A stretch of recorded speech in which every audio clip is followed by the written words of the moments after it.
In 1941 in Tacoma, Washington, Dale Chihuly was introduced to glass while studying interior design at the University of Washington.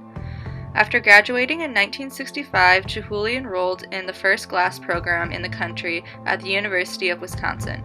He continued on at RISD, where he later established the glass program and taught for more than a decade. In 1968, after receiving a Fulbright fellowship, he went to work at a glass factory in Venice. There, he observed the team approach to blowing glass, which is a critical way to how he works today. During a visit to England in 1976, he was involved in a serious car accident that sent him through a windshield, resulting in the loss of sight in his left eye. When Chihuly was asked why glass, he answered, "There are only a few translucent materials light can go through, and glass is one of those." Imagine entering Chartres Cathedral and looking up at the rose window, where one can see a 1-inch square of ruby red glass from 300 feet away.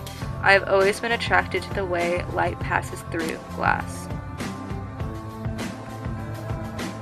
Chihuly's work is included in more than 200 museum collections worldwide. Chihuly's interest in themes of mortality and immortality was explored more in a collaboration with James Carpenter called 200,000 Pounds of Ice and Neon in 1971. This work comprised of neon tubes encased in 6,300-pound blocks of ice. A second version was installed outdoors adjacent to the entrance of the RISD Museum of Art.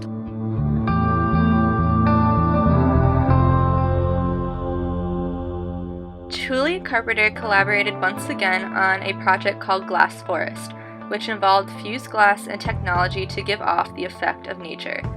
The sculpture was comprised of 100 white milk glass stalks created by simultaneously blowing and pouring molten glass from the top of a stepladder to the floor below.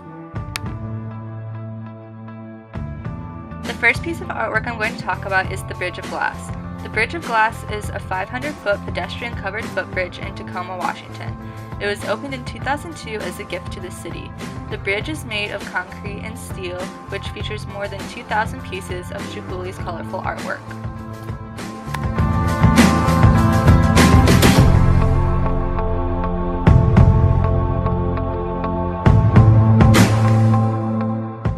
The second piece of artwork I'm going to be talking about is the V&A Rotunda Chandelier, which is a glass sculpture that hangs at the entrance to the Victoria and Albert Museum in London.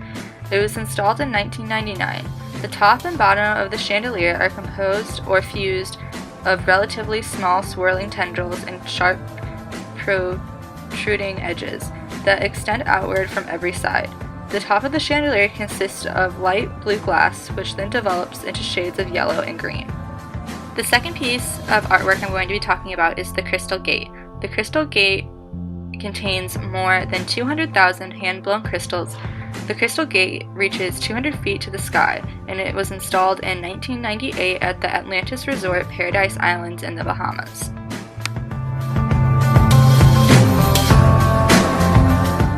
The last piece of artwork I'm going to be talking about is the Fireworks of Glass Tower and Ceiling, a blown glass sculpture that is part of the collection at the Children's Museum of Indianapolis, located in Indiana.